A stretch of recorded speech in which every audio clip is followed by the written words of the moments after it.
berhati-hatilah apabila kita masuk ke dalam premis atau kedai makan yang mempunyai tanda-tanda seperti ada pelaris.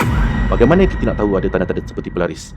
Ada pelbagai-bagai jenis seperti tulisan-tulisan yang sukar untuk difahami, lukisan-lukisan yang juga agak pelik dan menakutkan, dan seperti juga terlihat bungkusan-bungkusan pelik seperti bunjutan-bunjutan kain hitam, kuning dan pelbagai lagi yang mencurigakan.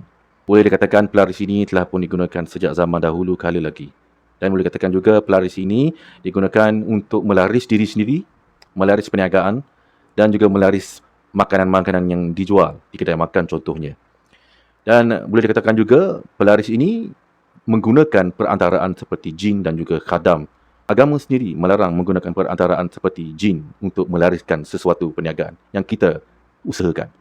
Cerita yang saya ingin sampaikan kali ini merupakan cerita yang telah pun berlaku ke atas ibu kepada rakan baik saya sendiri, di mana beliau mempunyai satu kelebihan yang mampu melihat makhluk halus. Sewaktu mereka tiba di kedai makan seperti biasalah, mereka mengorder makanan dan pelbagailah makanan-makanan juara-juara yang boleh katakan satu family nak makan.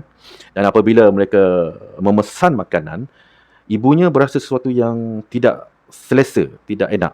Dia memerhati keseluruhan ruang kedai itu dan tidak ada apa yang terpandang oleh matanya.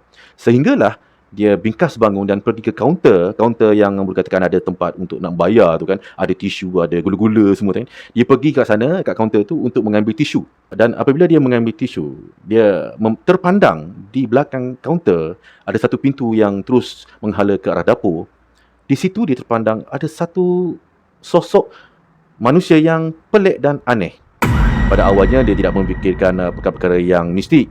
Dia hanya merenung dan memerhatikan sosok itu yang secara tiba-tiba merangkak dan berdiri di atas meja tempat di mana barang-barang basah sedang sedia untuk dipotong dan juga disiang seperti ikan, sayur dan sebagainya. Dia melihat makhluk itu merangkak dan kemudian yang menjelirkan lidahnya panjang sehingga paras dada. Sewaktu itulah dia melihat air liur makhluk itu berjejeran jatuh menitis di atas barang-barang basah. Dan kemudian makhluk itu menjilat semua barang-barang basah seperti ikan dan sayur dengan begitu menyelerakan. Dan dia terus pergi ke tempat meja di mana keluarganya duduk dan dia mengatakan kedai ini tidak bersih. Anak beranak dia, family dia semua dah tahu. Mak dia ni memang mempunyai kelebihan di mana dapat melihat sesuatu yang tidak diingini.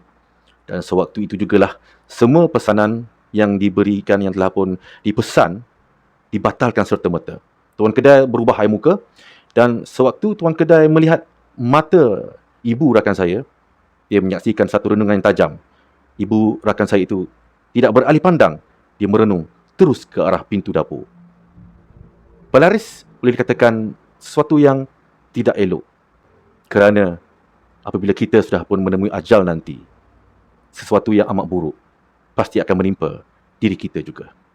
Hindarilah perkara-perkara yang khurafat.